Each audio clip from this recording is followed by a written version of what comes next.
नमस्कार साथियों, स्वागत है आप सभी लोगों का हमारे चैनल बिहार उत्कर्ष पर। और जैसा कि आप सभी लोग भी जानते हैं और मैं भी बहुत अच्छे से जानती हूँ कि बिहार पुलिस कांस्टेबल का एग्ज़ाम जो है वो बहुत नज़दीक हमारे आ चुका है और इसी नज़दीकी में आप सभी बच्चों के साथ जुड़ना मेरा बहुत ज़रूरी था। और उसी ज़रूरी सेंस के चक्कर में मैं कोशिश करूँगी कि आने वाले समय में कुछ ऐसे इंपॉर्टेंट सेशंस आप लोगों के लिए लेकर आऊँ एक बूस्टर डोज के रूप में, जो आपके एग्जामिनेशन पर्सपेक्टिव से बहुत इंपॉर्टेंट हो। हालांकि आज ये सिर्फ शुरुआत है, ठीक है। इसे ये ना माने कि ये शुरुआत यहीं पे खत्म हो जाएगी। आने वाले समय में मैं कम से कम नहीं तो 10 सेशन आप लोगों के सामने से लेकर आने वाली हूँ, जिसमें मैं वो टॉप मोस्ट इंपॉर्टेंट क्वेश्चंस आपको एमसीक्यूज नहीं बल्कि एक डिटेल्ड फॉर्म में कराने वाली हूँ, वन लाइनर फॉर्म में कराने वाली हूँ, जो आपके एग्जामिनेशन पर्सपेक्टिव से काफ़ी इंपॉर्टेंट है और आपसे एग्जाम में पूछे जा सकते हैं, मतलब एक्सपेक्टेड है, ठीक है। तो ऐसा करने का वादा मैंने आप लोगों से किया भी था और करने के साथ साथ मैं अपने वादे पर बिल्कुल खरा उतर रही हूँ।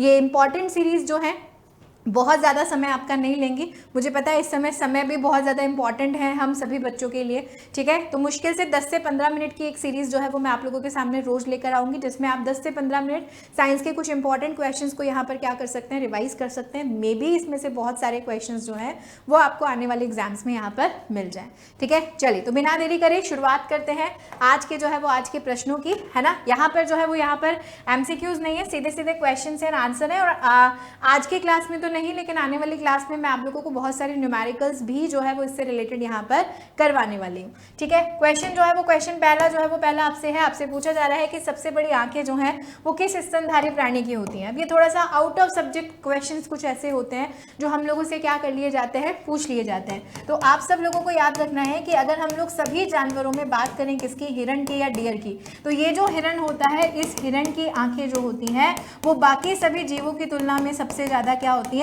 बड़ी होती हैं। मतलब सबसे लार्जेस्ट आईज अगर मैमल्स की कैटेगरी में, स्तनधारी भी यहाँ पे लिखा हुआ है, याद रखना कि मैमल्स जो है, इन मैमल्स की कैटेगरी में अगर सबसे बड़ी आंखें पूछी जाए तो वो किसकी होंगी, वो हिरण की यहाँ पर देखी जाएंगी, ठीक है।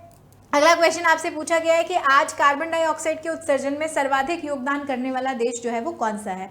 अब यहाँ पर जो है वो यहाँ पर हम लोग कार्बन डाइऑक्साइड एमिशन की यहाँ पर क्या कर रहे हैं, बात कर रहे हैं। और ये एमिशन में हम सब लोग जानते हैं कि कार्बन डाइऑक्साइड जो है वो एक मेन ग्रीन हाउस गैस है, ठीक है। मेन जो है वो मेन क्या है मैम, मेन एक ग्रीन हाउस गैस है। और इन्हीं ग्रीन हाउस गैसेस की वजह से कहीं ना कहीं हमारा जो अर्थ का टेम्परेचर है, वो टेम्परेचर या तापमान भी क्या हो रहा है, बढ़ रहा है। तो इस तापमान को बढ़ाने में या ग्रीन हाउस गैसेस में जो सबसे मेन गैसेस के एमिशन में अगर हम लोग यहाँ पर बोले कि सर्वाधिक योगदान कौन सा देश कर रहा है, तो आपको याद रखना है कि मैम यूएसए यानी यूनाइटेड स्टेट्स ऑफ अमेरिका जो है वो इसमें कौन सी पोजीशन पे है, इसमें पहली पोजीशन पे है, जिस देश से सबसे ज्यादा कार्बन डाइऑक्साइड उत्सर्जन को यहाँ पर क्या किया जा रहा है, देखा जा रहा है, ठीक है। साथ ही साथ आगे बढ़ते हैं, निम्नलिखित में से कौन सा उद्योग है जिसमें अभ्रक जिसे इंग्लिश में हम लोग माइका बोलते हैं, और इसी माइका का एज अ रॉ मटेरियल क्या किया जाता है, यूज किया जाता है। ये क्वेश्चन मेनी टाइम्स, है ना, अगर मैं यहाँ पर बोलूँ मेनी टाइम्स यानी बहुत बार आपके एग्जामिनेशन में पूछा गया है।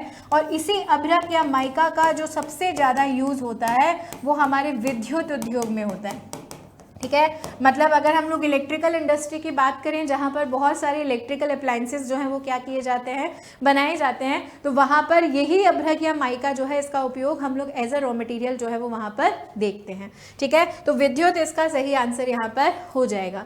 विद्युत प्रेस की यहाँ पर क्या की जा रही है, बात आप लोगों से की जा रही है और आपसे पूछा जा रहा है कि विद्युत प्रेस का आविष्कार जो है वो यहाँ पर किसने किया था, ठीक है। तो आपको यहाँ पर याद रखना है कि मैम विद्युत प्रेस का आविष्कार करने वाले जो वैज्ञानिक थे उनका नाम था हेनरी शीले।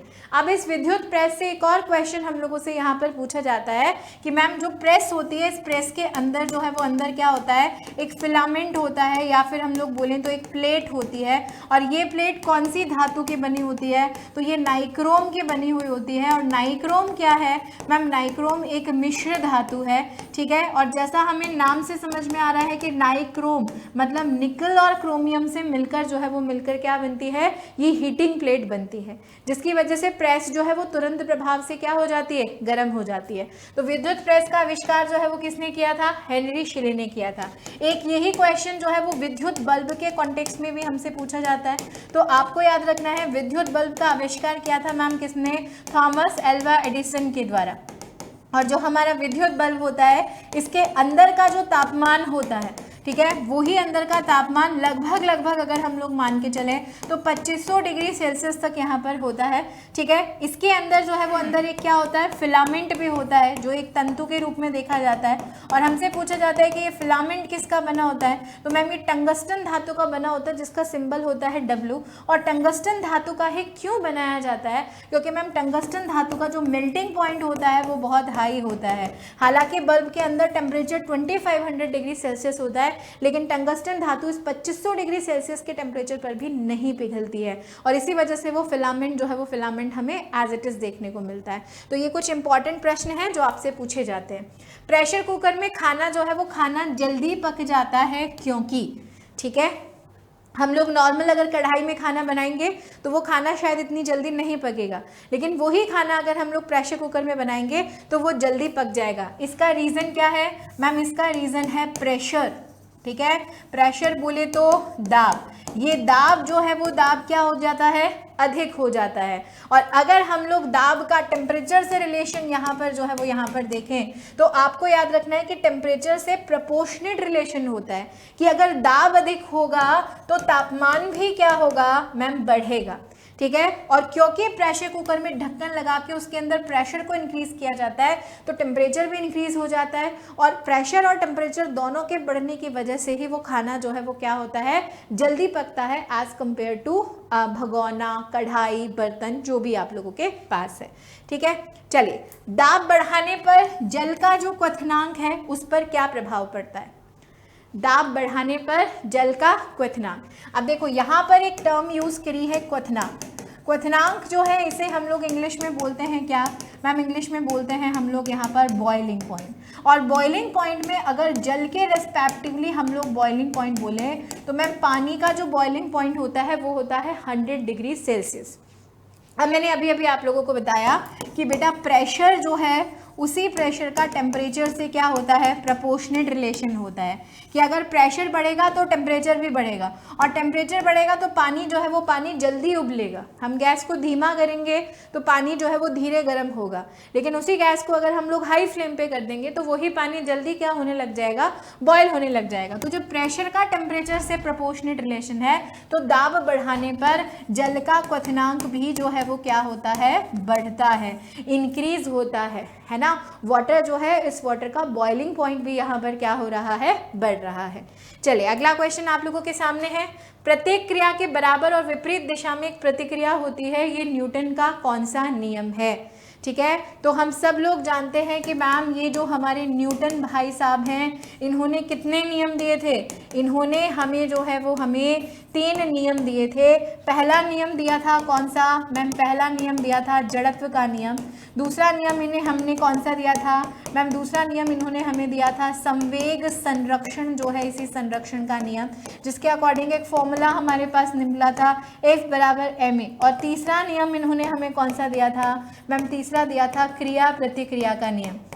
तो हमें जो क्वेश्चन में स्टेटमेंट दे रखा है, ठीक है, ये स्टेटमेंट जो है वो थर्ड नियम को फॉलो कर रहा है कि प्रत्येक क्रिया के विपरीत एक क्या होती है, प्रतिक्रिया जो है वो प्रतिक्रिया यहाँ पर होती है। और ये न्यूटन का कौन सा लॉ है, तो हम बोलेंगे मैम ये न्यूटन का तीसरा लॉ है, न्यूटन की गति का तीसरा नियम जो है वो इसे हम लोग यहाँ पर कह देंगे।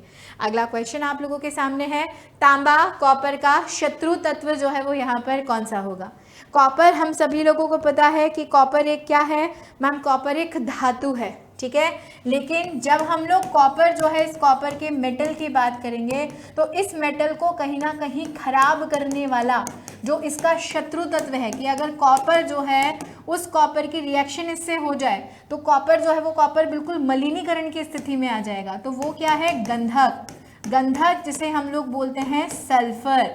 ठीक है, सल्फर जो है वो, सल्फर क्या है मैम, सल्फर जो है वो सल्फर तांबे का या कॉपर का शत्रु तत्व है। और आप सब लोगों को याद रखना है कि हमसे एक क्वेश्चन पूछा जाता है कि तांबे का जो मलिनीकरण होता है, मतलब तांबे को कुछ समय हवा में खुला छोड़ दो तो उसके ऊपर एक हरे रंग की परत छा जाती है, वो किसकी वजह से छाती है, H2S यानी हाइड्रोजन सल्फाइड जो है, उसी सल्फाइड के कारण वो लेयर जो है वो लेयर यहाँ पर छा जाएगी। नेक्स्ट क्वेश्चन आप लोगों के पास है, उगता और डूबता सूर्य जो है वो हमें लाल प्रतीत होता है। एग्जैक्टली अगर हम लोग सूरज का कलर देखें तो वो लाल जो है वो लाल नहीं होता, ठीक है, लेकिन हमें उगता और डूबता समय सूर्य जो है वो सूर्य लाल प्रतीत होता है। इसका रीज़न जो है वो रीज़न क्या है मैम? एक तो इसका रीज़न है अपवर्तन, क्योंकि जब सूर्य जो है वो सूर्य उगता है और डूबता है तो वो एक पर्टिकुलर अगर हम लोग बोले तो एक माध्यम से दूसरे माध्यम में क्या कर रहा है, प्रवेश कर रहा है या जा रहा है। ठीक है, तो वहाँ पर जो है वो वहाँ पर किरण का अभिलंब से दूर हटना या अभिलंब की तरफ झुकना, ये घटना देखी जाती है। साथ ही साथ एक चीज़ हम लोगों ने यहाँ पर ये भी पढ़ी है कि लाल रंग जो होता है इसका प्रकीर्णन सबसे कम होता है। तो बाकी सारे कलर जो हैं वो क्या हो जाते हैं मैम? बाकी सारे कलर तो स्कैटर्ड हो जाते हैं, लेकिन जो रेड कलर होता है वो रेड कलर सबसे कम जो है वो कम क्या होता है? स्कैटर्ड होता है। ठीक है, तो यहाँ पर इसका सही आंसर जो है वो क्या होगा मैम? यहाँ पर हमारे सामने है। चलिए नेक्स्ट क्वेश्चन, रेडियो एक्टिवता की खोज जो है वो किसने करी थी? तो हम लोगों को याद रखना है, हमसे इसी क्वेश्चन को ऐसे भी पूछा जा सकता है कि who is the father of radio activity. ठीक है, who is the father of radio activity. नाम आपको याद रखना है कि मैम हेनरी बैकरल नाम के क्या थे?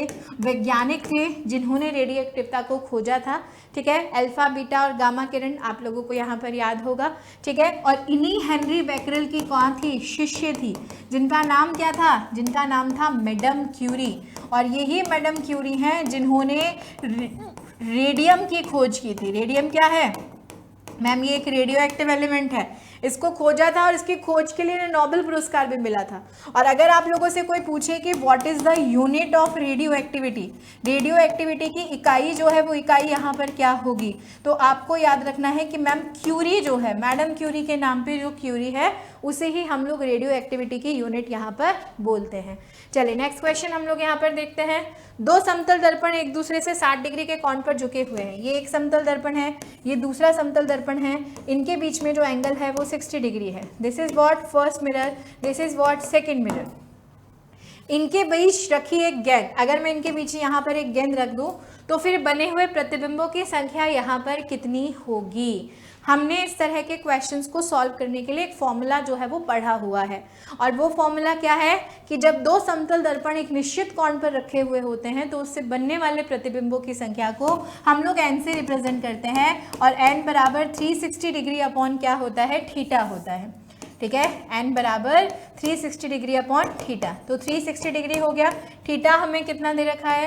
60 डिग्री दे रखा है। 0 से 0 कट गया, 6 6 36।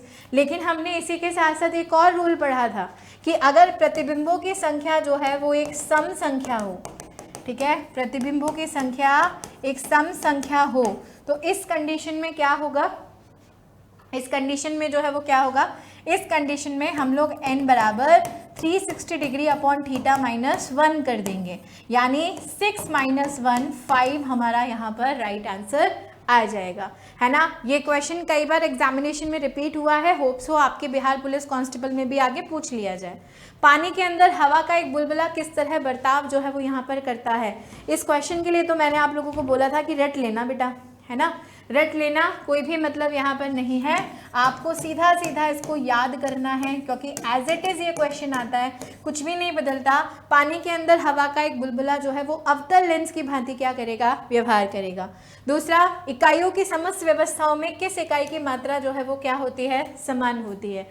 ठीक है, तो अगर हम लोग देखो, आप लोगों के फिजिकल यूनिट्स, है ना, भौतिक राशियां जो है वो एक चैप्टर है, भौतिक राशियां और मापन, फिजिकल यूनिट्स एंड मेजरमेंट जो है वो आप लोगों की एक यूनिट है। उसी में अगर आपसे पूछा जाए कि जितनी भी हमारे पास फिजिकल यूनिट्स हैं उनकी अगर सारी व्यवस्थाएं हम लोग देख लें, जैसे कि SI unit, CGS unit, MKS पद्धति, तो इन सब में जो है वो किस इकाई की मात्रा जो है वो समान होती है? तो हम बोलेंगे कि मैम जो विशिष्ट गुरुत्व होता है, ठीक है, विशिष्ट गुरुत्व जो होता है, ये विशिष्ट गुरुत्व हमेशा क्या होता है? समान रहता है, क्योंकि ये कांस्टेंट वैल्यू है ना। कैसी वैल्यू है? कांस्टेंट वैल्यू, और जो वैल्यू कांस्टेंट होती है that is always equal. Clear है? चलिए नेक्स्ट क्वेश्चन, यदि कोई मनुष्य समतल दर्पण की ओर, यदि कोई मनुष्य जो है वो समतल दर्पण जो है इसी समतल की ओर, सपोज करो ये क्या है मैम, ये एक समतल दर्पण है, ये एक मनुष्य है, ऑब्जेक्ट है, ये समतल दर्पण की तरफ 4 मीटर पर सेकंड से जो है वो जा रहा है। तो दर्पण में मनुष्य का प्रतिबिंब हमेशा पीछे बनेगा, तो ये दर्पण की तरफ जो है वो किस वेग से, तो अगर ये v है तो ये 2v हो जाएगा। ये हमने पढ़ा था, है ना, ये केस हमने पढ़ा था कि अगर कोई वस्तु दर्पण की तरफ v वेग से जा रही है तो प्रतिबिंब दर्पण की तरफ 2v वेग से आता हुआ प्रतीत होगा। तो 2v का मतलब क्या हो गया मैम, 2v का मतलब हो गया यहाँ पर 4 × 2 यानी 8 मीटर पर सेकंड यहाँ पर हमारा आंसर हो जाएगा। तो प्रतिबिंब दर्पण की तरफ 8 मीटर पर सेकंड की गति से आता हुआ प्रतीत होगा। कार, ट्रक और बसों में ड्राइवर की सीट के बगल में कौन सा दर्पण लगा होता है, जिसे हम लोग साइड मिरर कहते हैं। साइड मिरर वो जिससे हम लोग पीछे से आ रहे वाहनों को देख पाते हैं, और वो वाहन एग्जैक्टली जितना बड़ा होता है हमें उस मिरर में अपनी छवि से छोटा दिखता है वो, ठीक है, छोटा दिखता है, प्लस पास आता हुआ जो है वो हमें क्या होता है, प्रतीत जो है वो प्रतीत यहाँ पर होता है। तो अगर हमसे पूछा जाए कि वो कौन सा मिरर होता है तो आपको याद रखना है, इसे हम लोग साइड मिरर भी बोलते हैं अपनी भाषा में, इसे हम लोग रियर व्यू मिरर भी जो है वो यहाँ पर बोलते हैं अपनी भाषा में, ठीक है, और इसे बगल दर्पण भी कहा जाता है। ये तीनों का आंसर एक ही हमारे सामने होगा, और वो होगा क्या, वो होगा बच्चा उत्तल दर्पण, क्योंकि उत्तल दर्पण से बना हुआ प्रतिबिंब हमेशा वस्तु से छोटा होता है। ठीक है, चलिए आगे बढ़ते हैं। नेक्स्ट क्वेश्चन आप लोगों के सामने है, ऐसे तत्व जिनमें धातु और अधातु दोनों के गुण पाए जाते हैं वो क्या कहलाते हैं। तो हम सब लोगों ने पढ़ा है कि ऐसे तत्वों को हम लोग उपधातु बोलते हैं। मैम क्या बोलते हैं, उपधातु। उपधातु मतलब इन्हें इंग्लिश में मेटलॉइड्स यहाँ पर जो है वो यहाँ पर कहा जाता है, और मेटलॉइड्स हमारे पीरियोडिक टेबल में कुल कितने हैं, 7 हैं। ठीक है, आपने सिलिकॉन, जर्मेनियम ये सब जो पढ़े हैं ये सब किस में आते हैं मैम, ये सब मेटलॉइड्स में आते हैं। मतलब ये ऐसे तत्व होते हैं जिनमें मेटल के कैरेक्टर्स भी होते हैं और नॉन मेटल के जो कैरेक्टर्स हैं वो भी यहाँ पर देखे जाएंगे। चलिए नेक्स्ट क्वेश्चन आप लोगों के सामने है, वनस्पति विज्ञान की अगर हम लोग यहाँ पर बात करें बॉटनी की, तो बॉटनी का जनक जो है वो जनक किसे यहाँ पर कहा जाता है, तो वनस्पति विज्ञान का जनक कहा जाता है मैम थियोफेस्टस को। ठीक है, वनस्पति विज्ञान थियोफेस्टस। और यहीं अगर आप लोगों से ये भी पूछ लिया जाए कि जीव विज्ञान का जनक कौन है, मैम बॉटनी का तो बता दिया, जूलॉजी का भी बता दो, तो आपको याद रखना है कि जीव विज्ञान का जनक हम लोग किसको बोलते हैं, अरस्तु को यहाँ पर बोलते हैं। ठीक है, प्लस अगर आपसे यहाँ पर ये भी क्वेश्चन पूछ लिया जाए कि हम लोग पादप और जंतु जगत का वर्गीकरण पढ़ते हैं, तो वर्गीकरण प्लस जो नामकरण है, इसी नामकरण पद्धति जो है, इस पद्धति का जनक जो है वो किसे कहा जाता है, तो आपको नाम याद रखना है कि ये कहते हैं हम लोग कैरोलस लीनियस को। कैरोलस लीनियस जो साहब हैं इन्होंने नामकरण पद्धति को उजागर किया था। नेक्स्ट क्वेश्चन, निम्नलिखित में से किसमें, या निम्नलिखित छोड़ो, हम लोग बोलें कि हमारे चारों तरफ जितनी भी धातुएं हैं या जितनी भी मिश्र धातुएं हैं उनमें से सबसे अधिक ध्वनि की चाल जो है वो किस में होती है, तो वो होती है बच्चा इस्पात में। इस्पात बोले तो स्टील। स्टील जो है वो, स्टील क्या है मैम, स्टील कहीं ना कहीं एक अलॉय है, एक मिश्र धातु है जो कि लोहा प्लस कार्बन से मिलकर बनता है। ठीक है, लेकिन इस स्टील में ध्वनि की चाल अधिकतम होती है। प्लस अगर आप लोगों से यहाँ पर ये भी पूछ लिया जाए कि ध्वनि की चाल का क्रम जो है वो पदार्थ की तीनों अवस्थाओं में कैसा होगा, तो आपको याद रखना है ठोस में ध्वनि की चाल सबसे ज़्यादा होती है, उसके बाद होती है द्रव में, और उसके बाद होती है किसमें, गैस में। यानी सॉलिड में जो स्पीड ऑफ साउंड है वो सबसे ज़्यादा होगा, उसके बाद होगा मैम लिक्विड में, लिक्विड के बाद होगा किसमें, गैसियस स्टेट में। अगला क्वेश्चन, एक व्यक्ति घूमते हुए स्टूल पर बाहें फैलाए खड़ा है, एकाएक वह बाहें सिकोड़ लेता है, तो स्टूल का कोणीय वेग जो है वो यहाँ पर कितना हो जाएगा। अब यहाँ पर एंगुलर मोमेंटम की बात की गई है, किसकी बात की गई है, एंगुलर मोमेंटम की बात यहाँ पर की गई है। तो आपको याद रखना है कि स्टूल पर अगर घूमते हुए बाहें फैलाए खड़ा है और एकदम से बाहों को अगर क्या कर लेगा, सिकोड़ लेगा, तो उस स्थिति में जो एंगुलर मोमेंटम है वो क्या हो जाएगा मैम, वो यहाँ पर बढ़ जाएगा, घटेगा नहीं बल्कि क्या होगा, इंक्रीज यहाँ पर हो जाएगा। चंद्रमा पर एक बम विस्फोट होता है, इसकी आवाज़ क्या हमें पृथ्वी पर सुनाई देगी, क्या चंद्रमा पर कोई भी आवाज़ होती है वो हमें पृथ्वी पर सुनाई देती है, हम बोलेंगे नहीं, हमें सुनाई नहीं देगी। और हमें सुनाई क्यों नहीं देगी? इसलिए नहीं देगी क्योंकि चंद्रमा पर क्या नहीं है मैम? चंद्रमा पर वायुमंडल नहीं है, और वायुमंडल नहीं होने के साथ साथ हमें पता है कि ध्वनि को गति करने के लिए किसकी आवश्यकता होती है?